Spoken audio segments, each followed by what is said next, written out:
One of the most difficult moments in early parenting often happens in complete silence. You finally put your baby down. You step away, and within moments, they're awake again. For many parents, this becomes a nightly mystery. Why does a baby who seemed exhausted suddenly struggle to stay asleep alone? And why does the moment you leave seem to matter so much? At first, it can feel confusing. You check everything. Are they hungry? Too warm? Too cold? Overtired? Undertired? You adjust routines. You read advice. You try different approaches. And yet somehow, the pattern keeps returning. They sleep peacefully in your arms. But alone, something changes. For many parents, this creates a quiet kind of self-doubt. Maybe I've created a bad habit. Maybe I'm helping too much. Maybe they should be able to do this by now. These questions often arrive late at night, when exhaustion makes uncertainty feel even heavier. And over time, sleep can start feeling less like rest and more like a test you're constantly worried about failing. But what if the struggle is not really about sleep? What if the question isn't, why won't my baby sleep alone? But instead, what does sleeping alone actually feel like to them? Long before babies understand language, routines, or expectations, they learn something else. They learn what safety feels like. Through warmth, through touch, through familiar sounds, through the steady presence of the people who care for them. And for some babies, those experiences become deeply connected to the process of falling asleep. Because a very young baby does not experience safety as an idea. They experience safety as a feeling, a heartbeat nearby, a familiar scent, the rhythm of someone's breathing, the warmth of another body. Things adults often stop noticing, but a developing nervous system still depends on. This is where many common assumptions about sleep begin to break down. We often think of sleep as a skill, something a baby either learns or fails to learn. But for some babies, sleep is not primarily a sleep challenge. It is a regulation challenge. In the quiet darkness of bedtime, a baby is not simply drifting into sleep. They are also separating from the person helping organize their world, the person whose voice, touch, smell, and presence have become signals of safety. And for some nervous systems, that separation feels much bigger than adults realize.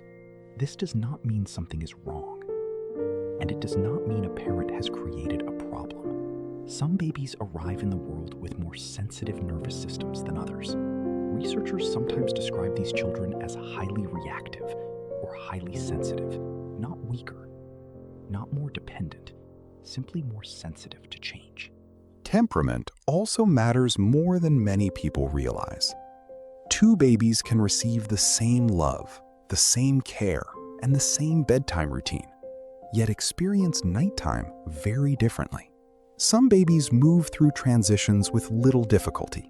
Others notice every change, every shift in light, every unfamiliar sound, every moment of separation. Their nervous systems are simply more sensitive to the world around them. For these babies, being placed down alone is not always a small transition. It can feel like a significant change in their environment. The warmth is different. The sounds are different. The physical connection is gone. And because their nervous system is still developing, they may need more support to settle through that transition. Not because they are fragile, but because they are still learning how safety feels in different situations. This is one reason why comparing babies can be so misleading. One child may sleep independently at an early age. Another may struggle for much longer. That difference is not always a reflection of parenting. Sometimes it reflects temperament, sometimes development, sometimes biology, and sometimes a combination of all three. Unfortunately, parents often interpret these differences as personal failure. If another baby is sleeping through the night, it can feel as though someone else has discovered a secret that you somehow missed. But infant development rarely follows a single timeline. What looks effortless in one family may feel impossible in another, not because one parent is better, but because every child arrives with a different nervous system. This brings us to one of the most misunderstood ideas in parenting: the relationship between dependence and independence. Many of us grow up hearing that independence develops through separation, that babies become independent when they learn to need us less. But attachment research has often pointed towards something more complex. Secure independence does not usually emerge from feeling alone. It often emerges from feeling safe. A child who repeatedly experiences comfort during moments of distress begins to internalize that experience. Over time, the nervous system learns an important lesson. The world is manageable, support exists, and help is available when needed. Those experiences slowly become part of how a child regulates themselves. This is why many developmental psychologists describe co-regulation as the foundation of self-regulation. Before a child can calm themselves, they first experience being calmed by someone else. Before they can hold emotional stability internally, they often borrow it externally.